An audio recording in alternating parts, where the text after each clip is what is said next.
साथियों को नमस्कार।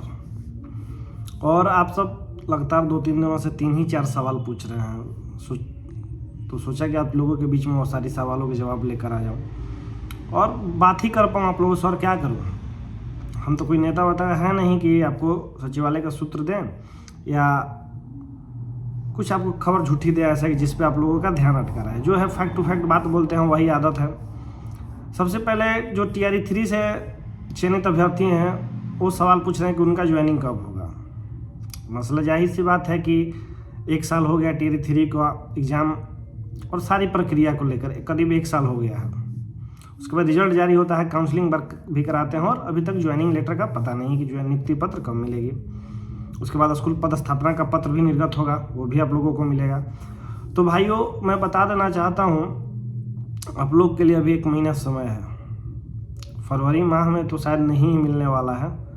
कारण है कुछ, देखिए टेक्निकल अगर बात की जाए तो आपको याद होगा कि पीआरटी में कुछ शिक्षक ऐसे हैं चयनित जिनका भी जिला अलॉट नहीं हुआ है। पीजीटी में 6 विषय का रिजल्ट जारी नहीं हुआ है।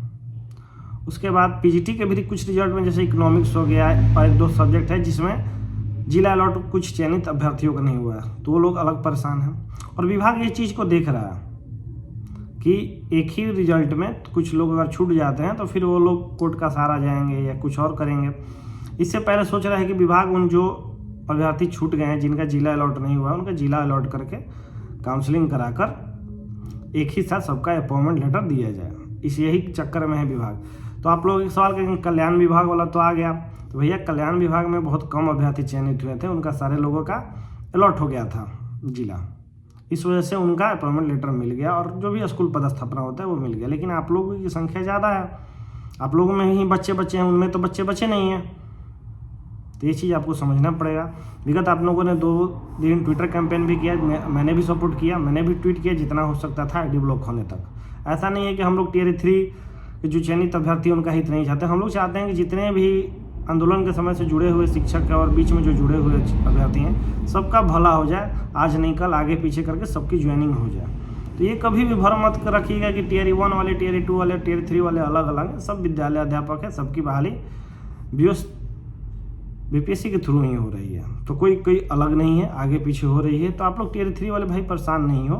और आप ही के लिए हम लोग अच्छा रास्ता बना रहे हैं कि जो हम लोग कष्ट भोग रहे हैं या जो हम लोग को सुविधाएं नहीं मिले, अगर उसको लिए हम लोग लड़ रहे हैं तो आप लोग अभी आइएगा तो वो भी फ़ायदा होगा। उसके बाद कुछ जो शिक्षक अभ्यर्थी हैं, पता नहीं है क्या, वो कहते हैं कि ट्रांसफ़र को लेकर कि तुम लोग ट्रांसफ़र चाह रहे हो, घर पे स्कूल खुलवा लो या वैसे खुलवा लो। तो मैं उन सभी भाइयों से कहना चाहता हूँ, देखिए भाई सही बात है, नौकरी के लिए पहले लड़े, अब नौकरी में भी लड़ रहे हैं। यानी कि देखिए जो शिक्षक का नौकरी होता है वो संघर्ष का नौकरी होता है। हर कदम पे, हर जगह पे लड़ना है, संघर्ष करना है। आप अगर जिस दिन जॉब में आ जाइएगा तो आपको पता चल जाएगा कि हाँ सही बोल रहा था कि गलत बोल रहा था। तो आप लोग भाई पढ़िए, पढ़ के शिक्षा विभाग में आइए और इसका आनंद लीजिए, तब पता चलेगा कि हम लोग क्यों बोलते हैं क्यों नहीं बोलते हैं। 1-2 मैंने कॉमेंट देखा जो अदर जॉब वाले थे कि ऐसे फला। तो देखिए सर, अदर जॉब वाले का कमेंट का जवाब दे देता हूँ कि आपकी जो भी सुविधाएं हैं वो पहले से निर्धारित है, ये चीज़ आपको मिलेगा, ऐसे ऐसे होना है। लेकिन हमारे साथ कुछ निर्धारित नहीं है। वेतन इंक्रीमेंट हो जाना चाहिए था 7 महीने पहले, अभी तक हुआ नहीं है। डीए बाकी है सभी का, जो भी बीपीएससी द्वारा अध्यापक है। एचआरए बाकी है। ईएल की अच्छे से जानकारी नहीं है, मेडिकल लीव की जानकारी नहीं है कि कितना मिलता है कितना नहीं मिलता है, क्योंकि कोई कहता है 120 दिन, कोई 180 दिन और कोई कहता है कि साल में आपको 20 दिन अर्जित कर सकते हैं मेडिकल। तो तमाम तरह की जो है जो क्लियर नहीं है हमारी नियम वाली, बस नौकरी हो गई है, एक फिटमेंट मैट्रिक्स बता दिया गया है, वो भी कोई वेतनमान प्रॉपर हम लोग को नहीं मिलता है। तो हमारा संघर्ष का जीवन है, तो हमारे जीवन में मत ताकाझाकी करिए, हम लोग काफ़ी हैं। अब खुद से परेशान है, 2 महीना से वेतन नहीं मिला है। तो जो भी ये शिक्षक हैं, अभ्यर्थी हैं या अदर जॉब वाले हैं, तो उनसे हाथ जोड़ के निवेदन है कि सब चीज़ों में मत पड़िए, आइएगा तो पता चलेगा। और जो भाई बहन, जो शिक्षक साथी ट्रांसफ़र को लेकर चिंतित हैं कि ट्रांसफ़र नहीं होगा, क्या होगा, फलना, चलो देखिए मैं 4 बार अभी तक हम लोगों ने ट्विटर कैंपेन किया, चारों बार का नतीजा सफल रहा है, कुछ ना कुछ अपडेट मिला है। सिर्फ पिछला बार वाला ट्विटर जो कैंपेन हुआ था 12 तारीख को, उसके बाद कोई आउटपुट नहीं आया। तो हो सकता है कि कुछ विभागीय कार्रवाई चल रही है, स्क्रूटनी का काम भी शुरू है, आप लोगों को मालूम होगा या नहीं भी मालूम होगा, लेकिन स्क्रूटनी का काम केंद्र स्तर पर यानी कि सचिवालय स्तर पर चालू है। वहाँ जैसे ही फर्स्ट फेज वाले लोगों की स्क्रूटिनी हो जाएगी, जिला में कोड भेज दिया जाएगा और उनका जिला अलॉट हो जाएगा। बहुत जल्द ये सूचना आप लोगों को 1 सप्ताह या 10 दिन के बाद मिल सकती है। ठीक है, तो परेशान होने की ज़रूरत नहीं है। मुझे लगता है कि अगर विभाग की मंशा सही है और कर रही है जैसा कि पता चला है, तो अप्रैल के 15 अप्रैल तक मैक्सिमम हो जाएगा। अब आप लोग बोलिएगा कि अरे भैया मार्च से अप्रैल हो गया, अप्रैल से जून हो गया, तो ये आप ही लोग की वजह से ना हुआ जी। जब हम लोग कहते हैं कि ट्विटर अभियान करके दबाव बनाइए, तो उस दिन ट्विटर नहीं चलाते हैं, मात्र 49,000 ट्वीट होते हैं। वही जो है 4,000 जो शिक्षक है वही 500-500 200 ट्वीट करते हैं। तो देखिए, संघर्ष वाला जीवन है आपका। जब तक संघर्ष नहीं करिएगा, खुद का अधिकार छीनना नहीं चाहिएगा, तब तक आपको विभाग देगी हो। अब खुद सोचिए, वेतन नहीं ना मिला है अभी तक 2 महीना से। बहुत लोग परेशान है, बहुत जगह मिला, बहुत जगह नहीं मिला। परेशान है ना, आवाज़ उठाइएगा, जाके पता करिएगा DPO ऑफिस, DO ऑफिस क्यों नहीं मिल रहा है। अब तो CFMS काम करना भी सही हो गया है। ये सब आवाज़ उठाना पड़ेगा। और मैं देखिए, इसीलिए मैं आप लोगों के बीच में जुड़ता हूँ, इसलिए कि शायद मुझे लगता है कि मेरा ज़मीर जिंदा है और मैं आवाज़ उठा सकता हूँ। और इसीलिए आप लोगों के साथ जोड़ना चाहता हूँ कि हम लोग सब मिलकर आवाज़ उठाएंगे, क्या हमारे साथ गलत हो रहा है, क्या सही हो रहा है। नेतागिरी तो बाद में भी कर लेंगे, यूट्यूब तो बाद में भी चमका लेंगे, लेकिन जो आपका वाजिब हक है उसके लिए भी तो आवाज़ उठाना चाहिए ना। अभी आज या कल देखा एक लेटर आया भोजपुर का कि किसी शिक्षक को आधार कार्ड नहीं बनाने की वजह से निलंबित कर दिया गया है। तो मैं पूछना चाहूँगा शिक्षा विभाग से, बताइए किस मार्गदर्शिका में लिखा हुआ था कि आधार कार्ड बनवाना है शिक्षक को। मनमानी तो हो रही है ना कहीं, और इसके लिए कोई आवाज़ उठाने वाला नहीं है, क्योंकि प्रोबेशन पीरियड की वजह से बहुत BPSC के जो शिक्षक हैं वो शांत बैठे हुए हैं, कुछ बोल नहीं रहे हैं। लेकिन बोलना तो पड़ेगा।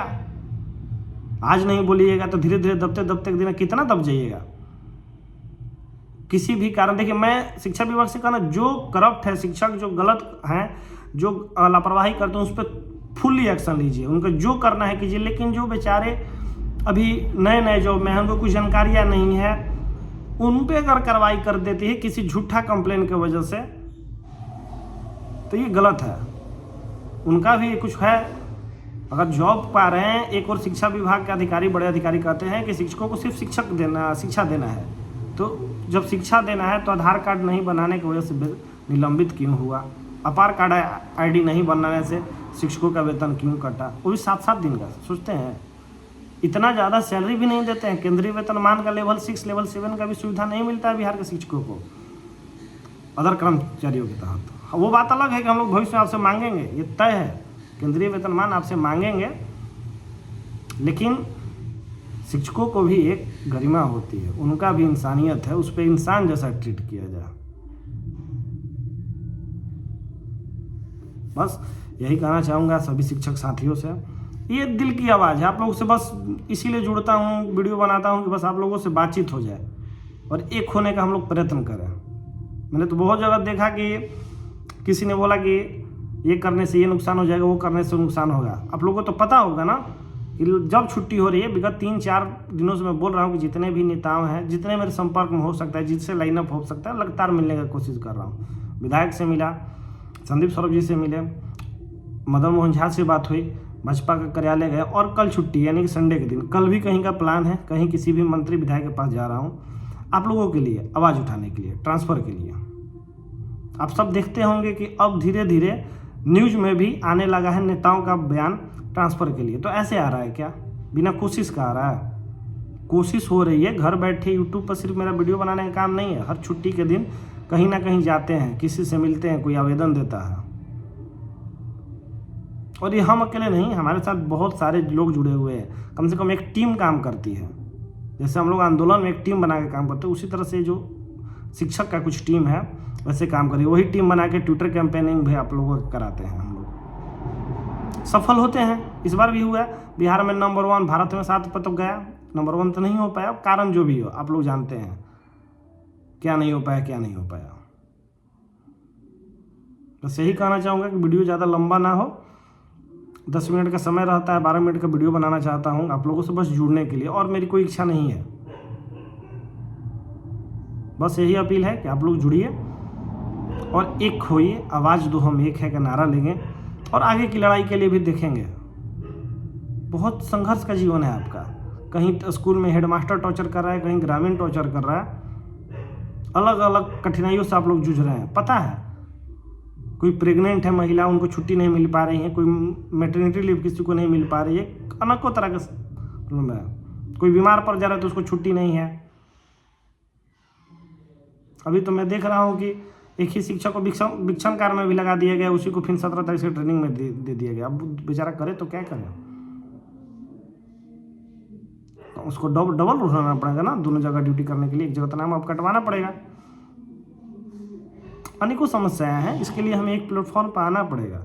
अलग अलग ग्रुप बन गया है, लेकिन मैं चाहता हूं कि जब एक मैसेज सर्कुलेट हो किसी के भलाई के लिए, ट्रांसफ़र हो, सैलरी इंक्रीमेंट हो, 7वां वेतन आयोग हो, या अनेकों तरह की समस्याएं हो, तो कम से कम एक जो मैसेज हो वो सभी जगह सर्कुलेट होना चाहिए और बात पहुंचना चाहिए, क्योंकि एकता में ही बल है। धन्यवाद।